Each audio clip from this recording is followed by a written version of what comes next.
బద్దలగొట్టాల్సింది తల కాదు, నిశ్శబ్దాన్ని, మౌనం. జరిగిన విషయాన్ని అందరి ముందు పూర్తిగా వివరించి చెప్పేయాలంతే. ఆడదానిలో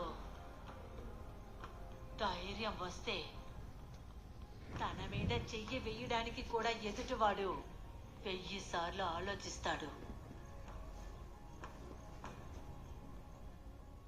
ఇల్లు వదిలి కాదు,